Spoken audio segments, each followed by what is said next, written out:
Who's bringing us in on this one? Well, we usually rotate. You should keep this in. This is the Yeah. intro. Okay, there you go. But Hey, I think you're gonna everybody. do the next one too. So you're just doing two in a row. Deal with it. Go. Makes sense. Hey, everybody. So, you guys know we like our GT85 stuff. He posted a video recently that was kind of a rant, but I think it's justified, if not somewhat expected, what he's talking about. And that, of course, is the Analog 3D, which is Analog's Nintendo 64, their high-end FPGA Nintendo 64 console that people pre-ordered a while ago, and there's been kind of no updates since. Nobody's seen like real video or anything of this. And here's the thing, and he points this out too, while he does throw out there that nobody's seen good screenshots or video or anything like that, there's no question it'll be of good quality. Analog is known for high quality products. So I don't think that's anybody's concern. I think it's just the frustration that people dropped hundreds of dollars on these pre-orders, and it was supposed to come out at the beginning of the year, then quarter two. Now we're pressing past that, and there's still no hard release date for this. So, Kelly, as anybody who watches the show already knows, we did not order these. We are both gentlemen who own two Nintendo 64s apiece, so this is a four Nintendo 64 show currently.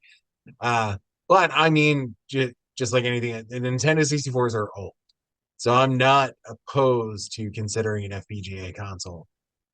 And we know analog is going to be really good, but it is going to be expensive. Are you surprised by the delay? How would you feel had you pre-ordered this?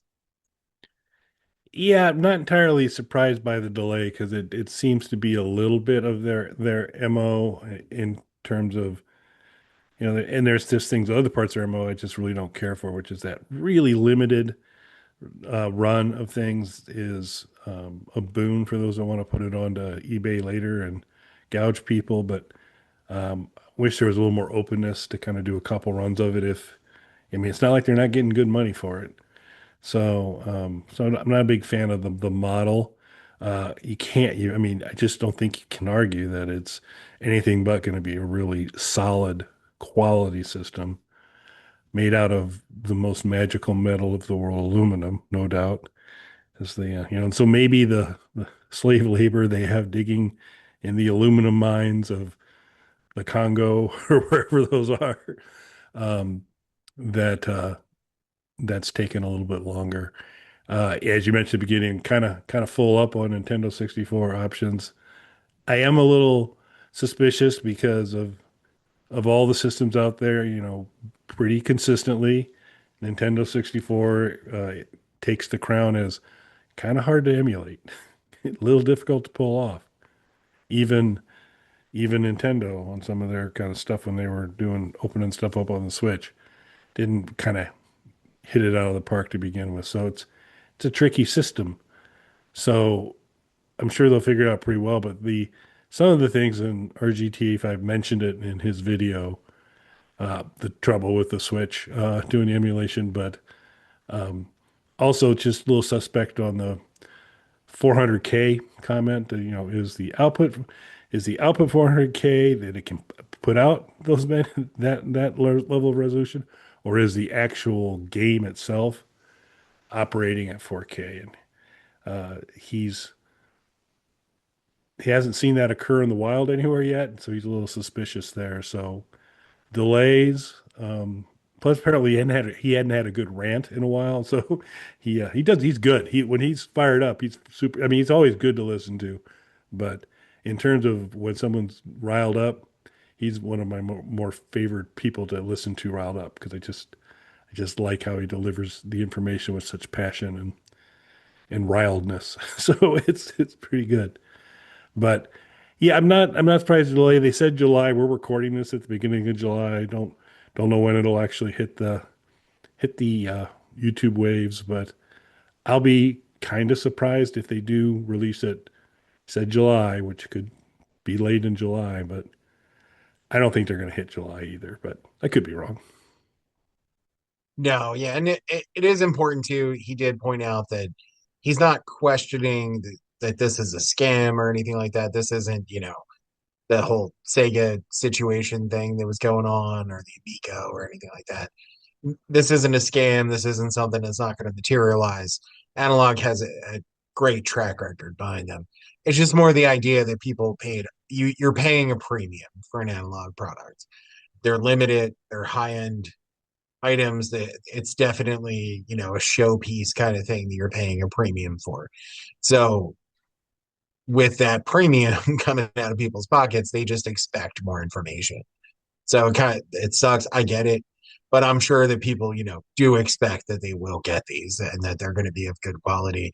But to Kelly's point, he is curious to see what the playback's going to be. It says it's 4K, but it doesn't say if it's upscaling it to 4K or the actual output is natively 4K. It's probably just upscaling it to 4K, but it doesn't actually say, so you don't know.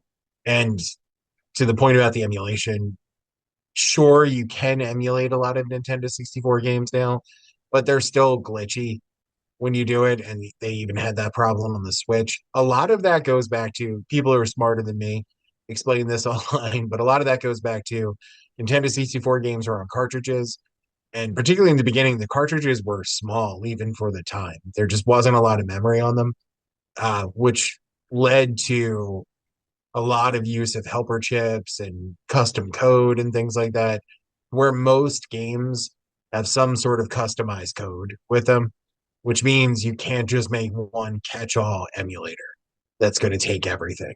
You basically have to come up with plugins for almost every game to deal with these custom chips and custom code situations.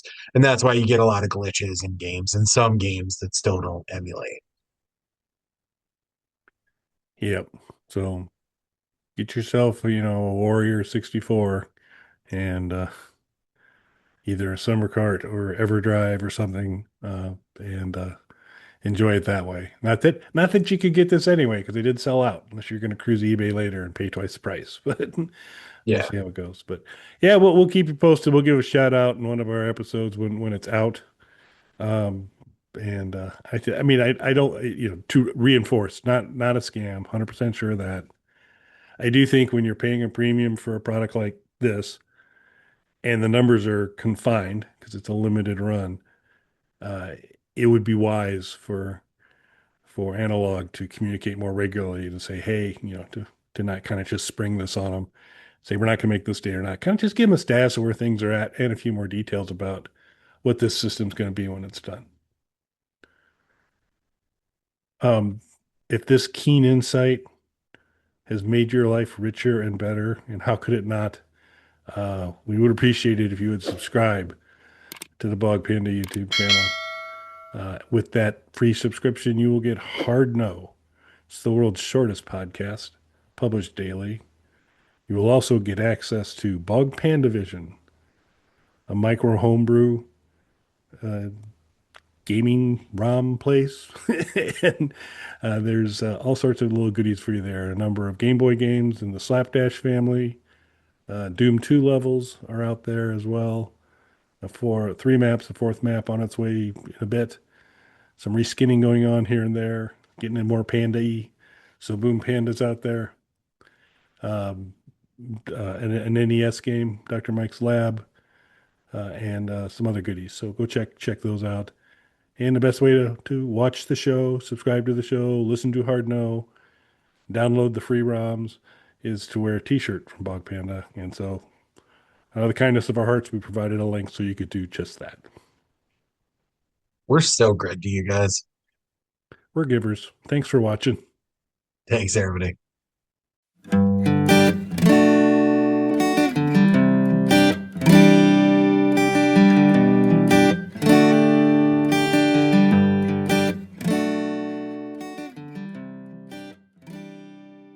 Bog Panda.